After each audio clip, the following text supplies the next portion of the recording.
Good morning. Thank you all for coming. Thank you all for coming to this session. Without further ado, you saw from Mo's keynote this morning that HPE is a very close partner of ours.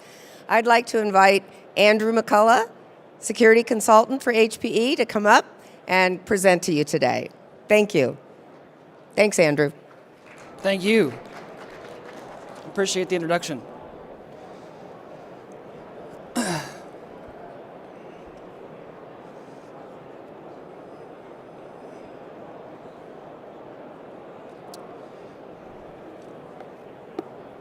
So, as she said, thank you all for coming. I know it's lunchtime, so I won't take too much of your time here. I think we're scheduled for 30 minutes or so.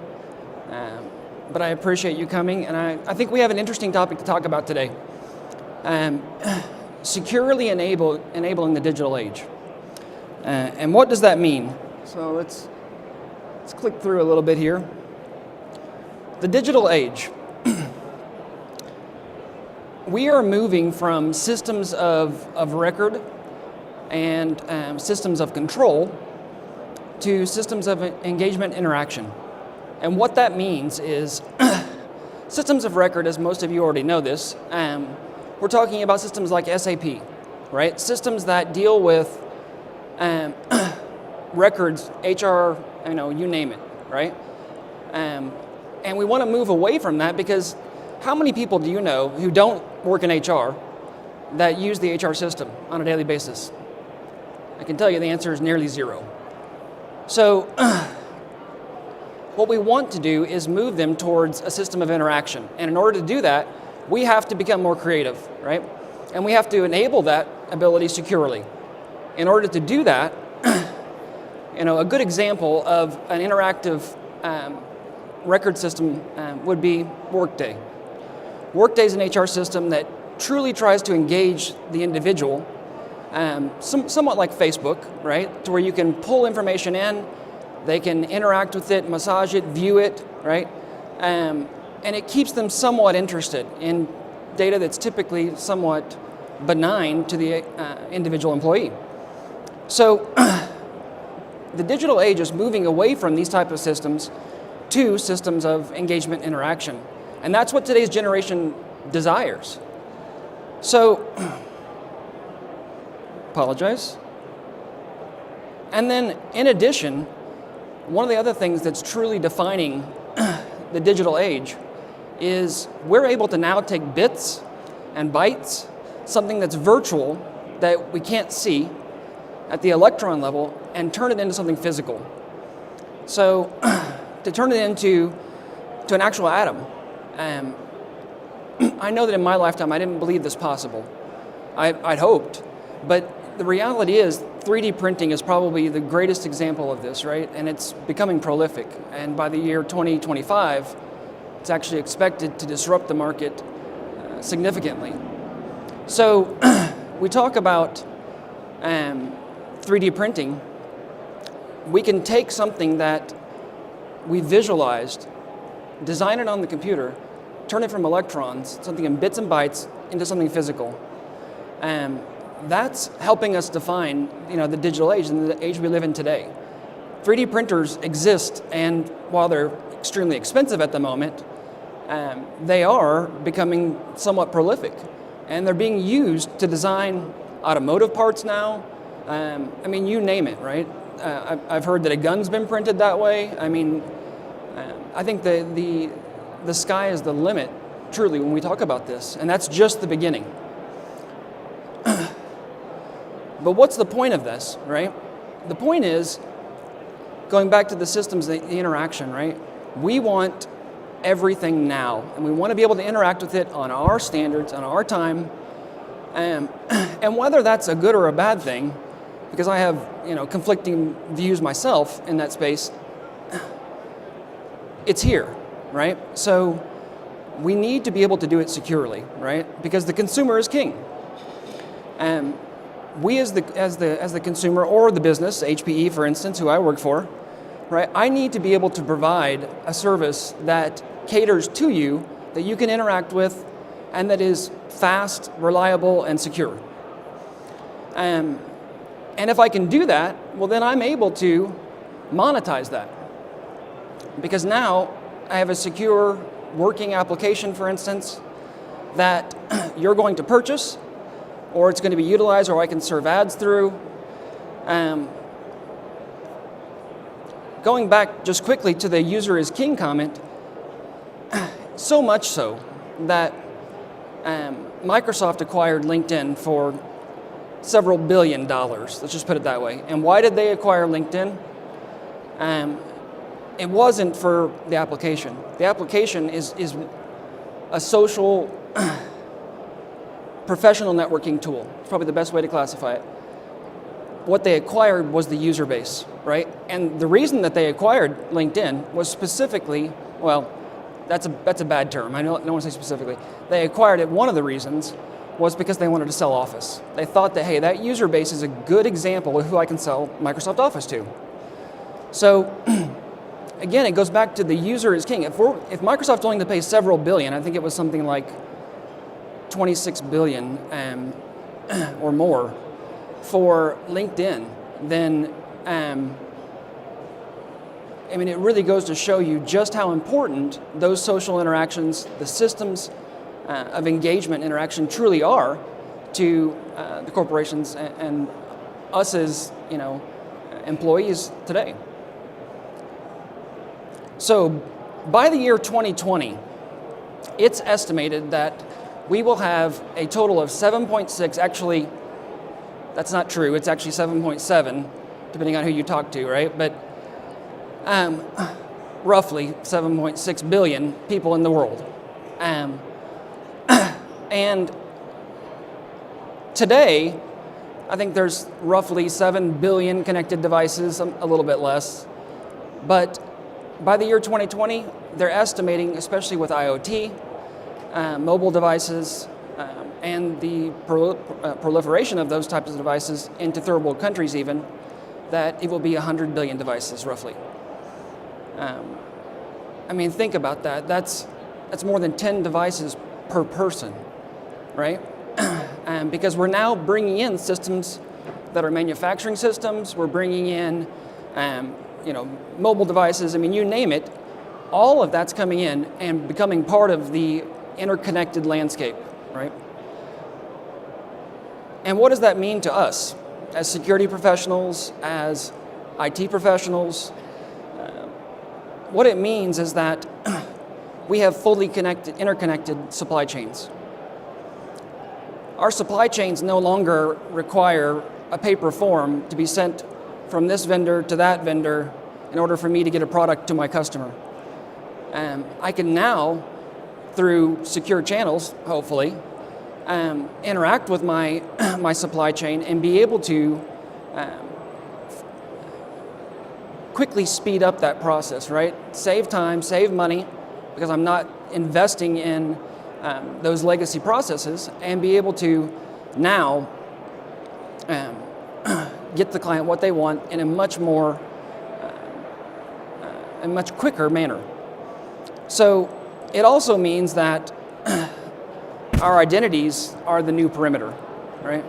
Now, this is not anything new, any of this really, honestly, but our identity, who we are, is the new perimeter. The mobile device that we use that represents us is a representation of that perimeter too. It's no longer the firewall or the internet,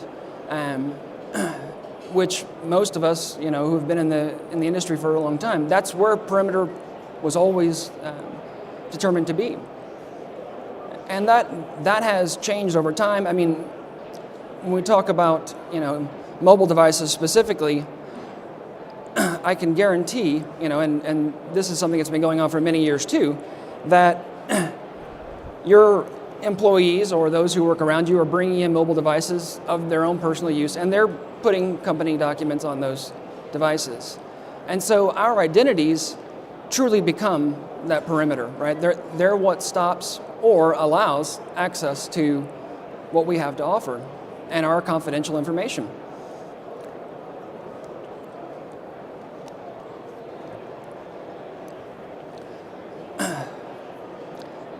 Now, just like we talked about 3D printing a while ago and taking virtual to physical, cyber espionage, cyber sabotage is also being able to do the same thing now.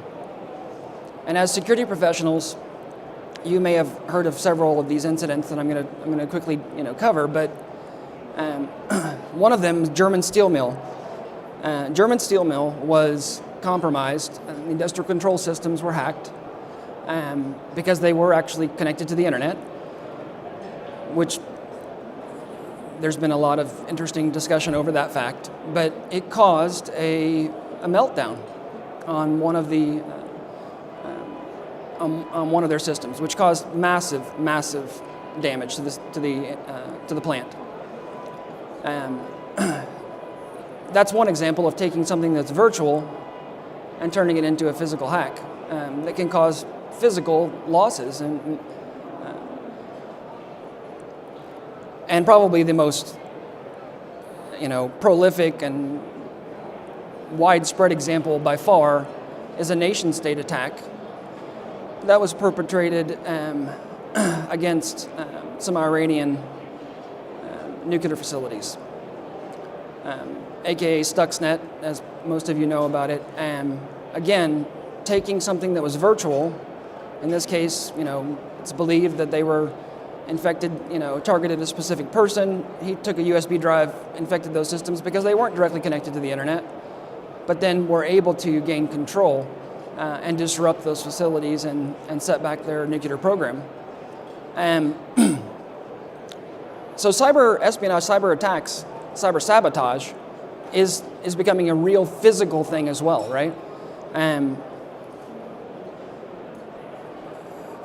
then, of course, it's only going to get worse because as we talk about IoT, or the Internet of Things, as it's more commonly called,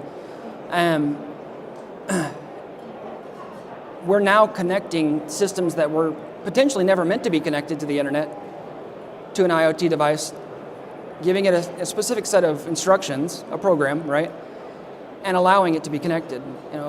One example, my front door on my house, and yes, I'm telling you this, my front door on my house has an internet-connected lock. So if my kids, get home and I can't get into the house, I pull up my phone and I hit unlock and they get in the house, right? It's a great example of IoT and how it's proliferating, and we don't think about it. Now, I thought about it, obviously, because it's what I do for a living, and I wanted to play with it, to be perfectly honest, right? I wanted the toys. But if we don't securely enable this digital transformation that we're going through as a culture, as a people, as a global society, really, then we are looking to, potentially causing massive amounts of damage, especially from IoT devices, because they're going to be so prolific that we can stage, not we, but hacktivists, anyone who's acting negatively in a hacking state could potentially compromise those systems and then use them for massive distributed denial of service, and whatever else. So how do we as security become the digital enabler? And in order to do that, it's a very simple concept, to be perfectly honest, right? People choose whether they want the level of privacy that they want.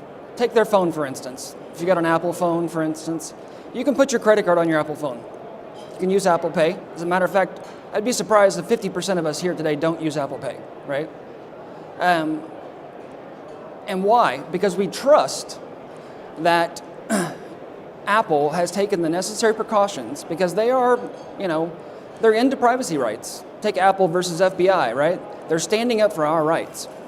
So we trust that through their encryption systems, through my fingerprint, when I touch that I authorize that transaction, that I have securely enabled that transaction and that no one can get access to it. So what we've done there, and what Apple's done is a great example, is they have created a better interaction. So I no longer have to carry around my wallet with a bunch of plastic in it because it's about that thick, right? I can now carry on something this thick that has all of those cards in it, and provide the same functionality with my fingerprint. That's a great example of how we can securely enable the business and actually monetize these, the business goals, right? How we make the business move forward securely. Social media, federated identities, adaptive authentication, all of these things are being pulled in, right? So Microsoft purchases Facebook, LinkedIn. Facebook purchases WhatsApp, right? When they purchased WhatsApp, for instance, all I could do was send a text over the internet. And they paid, again, several $1 billion for it. Why would you pay several $1 billion for something that can send a text message over the internet, right? It wasn't the application, it was the user base, right? And they wanted to federate that information into their user base so that they could increase their value. By doing this, by creating these better interactions, by securely enabling them and building user trust, what do? We attract and retain our clients, our customers. We build a better base, and if we decide, we can charge a premium for our privacy and security controls. Again, I'll go back to Apple real quickly on that. Apple Pay is not free. It's free to us, right? But trust me, the merchants pay for it. That's why they don't necessarily, you don't see it as widespread as it is, because there is a premium. So here's an example of how we, through federated identities or adaptive authentication, this doesn't exist necessarily, but it could.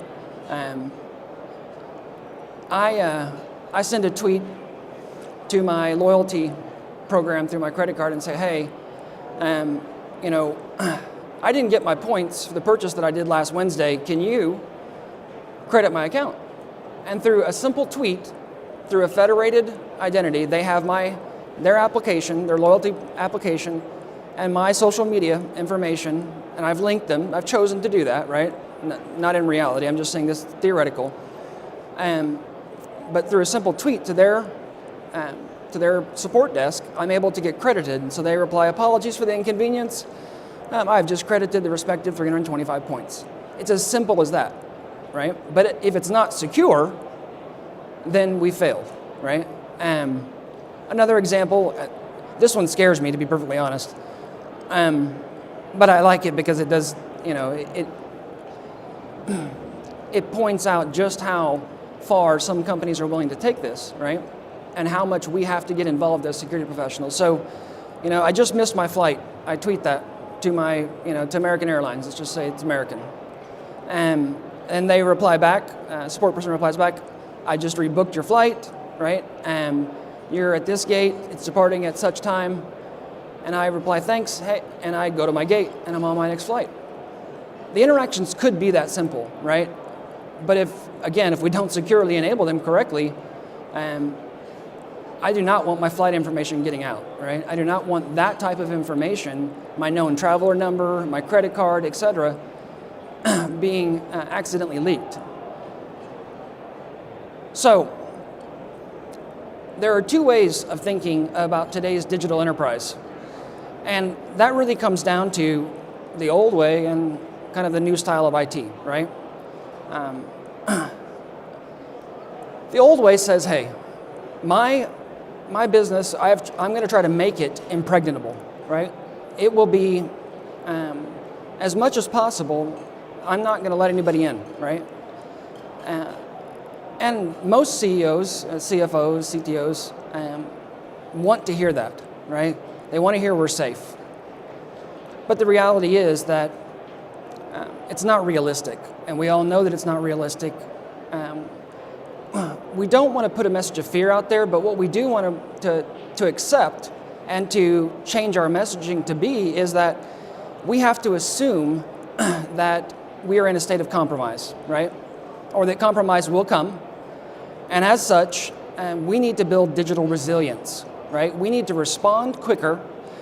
We need to stop the exfiltration of the data as quickly as possible, detect it as early as possible, so that we are minimizing the damage to the company, to the brand,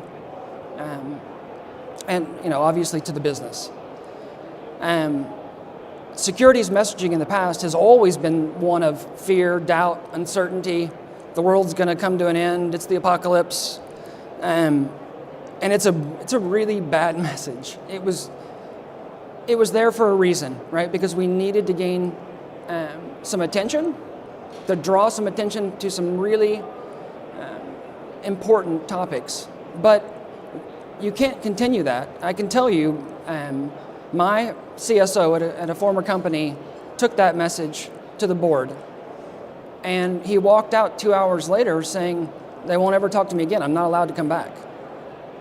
Because he preached fear, uncertainty, and doom, right? And they didn't want to hear it. So how do we change that conversation, right? How do we create confidence, assurance, and visibility? And are we prepared to respond, right? What's been our business proximity in the past? There really hasn't been. It's been located in IT, basically, right? Our proximity to the business has been very severely limited. So we need to change that to become an enabler of the business and provide the business outcomes. We need to change the conversation to where we're working with the CEO, with the business leadership to understand the business, the processes of the business, so that when we do that, we are helping them to securely enable their goals rather than say no. Because the last thing they want to hear is no. And in doing so, we can help monetize something that may or may not have been possible previously, right? They may have written one of the options for the business driver that they were working towards off, because even they realized through common sense, right? Even though they're not security experts, this is not going to work. I'm going to end up being on the news. So we can't complicate or obstruct. We have to be lean. We have to be agile. And we need to maximize the integration opportunities to minimize the risk to the business. Our security operations, they used to be regional. They are today even. Very regional, very focused, isolated. It's not going to be a reality for long, right? I think that's the digital age. And so we have to have this cyber situational awareness. We have to be able to share threats, not just within our own organization, but within other organizations. Develop relationships to where we are facilitating that conversation. And because the reality is, take the automobile industry, for instance. Chrysler was hacked a couple of years ago, I think it was a couple of years, on one of their units, on one of their SUVs. I've watched this a few times because it's so scary. It's probably the best word. You can drive the car, you can release the brakes, you can steer the car, right? Now they've fixed these issues, but it highlights that we have to have this situational awareness, and we have to be sharing this information, because the reality is that these companies are sharing control systems, information. There is data that's being facilitated, and so there may be similarities, right? But if we understand the attack surfaces, if we understand our situational, cyber awareness, then we'll be, better for it. And we need to remember that the IoT, the SCADA systems are, because they are being connected, we need to be focused on them as well. They don't need to be put to the side, right?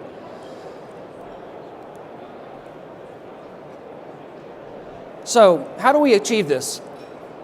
And I won't spend long on this because we can talk about it at the booth, but HPE has a couple of